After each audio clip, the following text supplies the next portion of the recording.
No look at blues rock guitar greats would be complete without a look at the playing of the great Jimi Hendrix. Jimi Hendrix was a huge fan of blues and learned as many blues licks as he could from all the great blues guitar players. His most strongest influences were probably Albert King and Buddy Guy, but he was big on T-Bone Walker, and Clapton actually influenced him too. Jimmy wrote one standard 12-bar blues in his career, Red House, and in this next example I'm going to be playing over that type of a blues played in the key of B. Jimmy tuned down a half step, and I'm going to play just in standard tuning, and so this will be in the style of Jimi Hendrix, and afterwards we'll analyze the licks.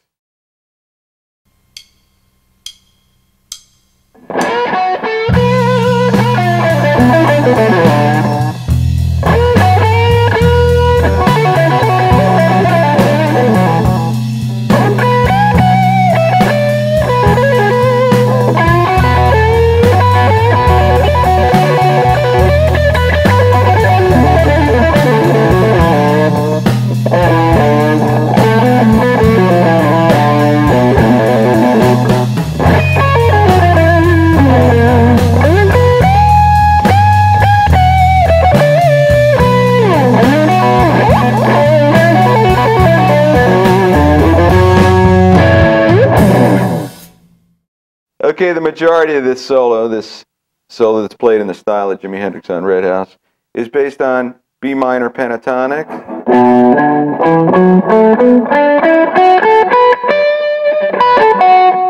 or the B blues scale.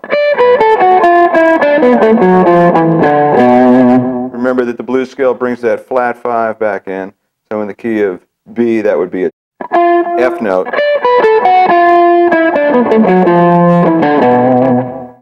And I begin the solo with this phrase.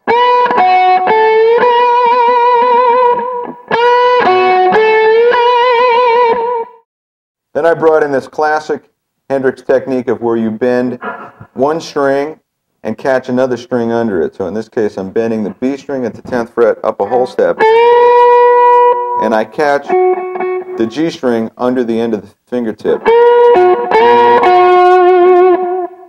And you get the sound of the G string bent a half step when you bend the B string up a whole step. So again, B string's bent up a whole step, and I catch the G string underneath.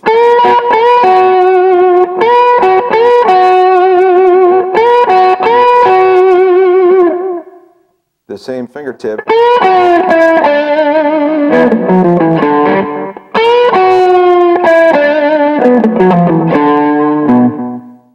And then at the end of bar 2 here, I started playing a fast lick based on 16th note triplets.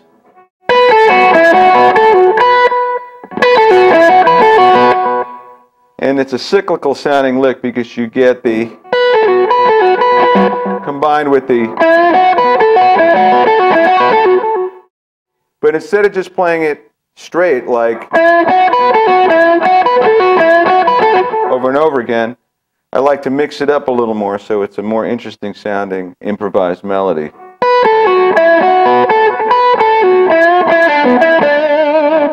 So one more time.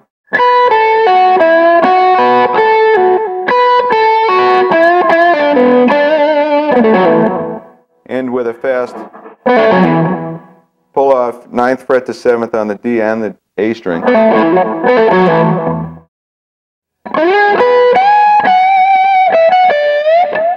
And as I was saying with Clapton, a big part of blues phrasing is to go back and forth between minor pentatonic and major pentatonic. So here in the key of B, that first part of it, B major pentatonic,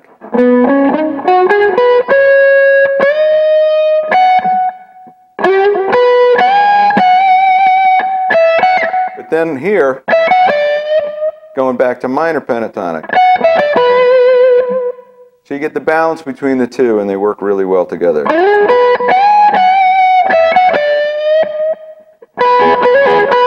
This is a fast hammer pull-up. Go back to 7th position. And a repeated lick again here with a bend on the 10th fret of the B string.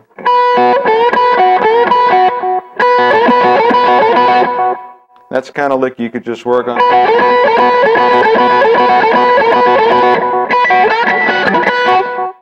This fast 16th note triplet lick falls across the last two beats of bar 5.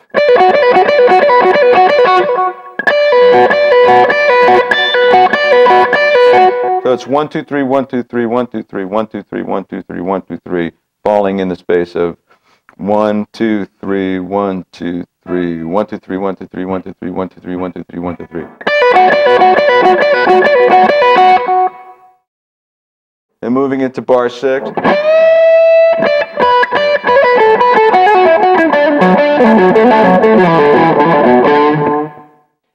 Where I'm doing a hammer pull-off lick on each string between the 7th and the 9th fret. So after the initial, and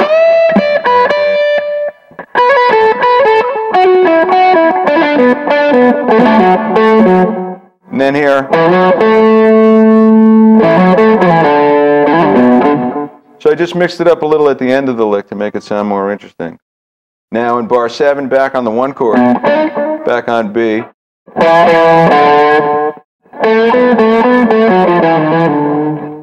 So this is just all B blues scale. Did a trill on the bottom string here between the 5th and 7th fret. Then over the 5 chord, F sharp. That's an interesting scale. It's sort of like major pentatonic. 5 chord, F sharp, major pentatonic. But these last 3 notes, bringing in the flat 7 of F sharp and E note, so it strengthens that dominant sound. And ends on a major third, so you have that F sharp 7 sound. Then I move back to B major pentatonic over the 4 chord that's falling in bar 10.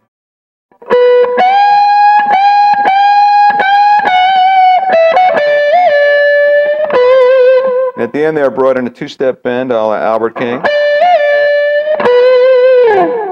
It's bar 11 now, back on the 1 chord. Very Hendrixy, flashy little thing there.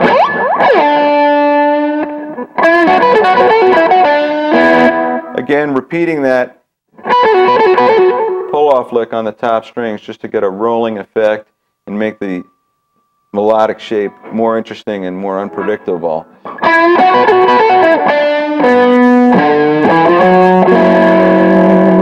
And ending on this F sharp 7 voicing on the 5th, 3rd, and 1st strings.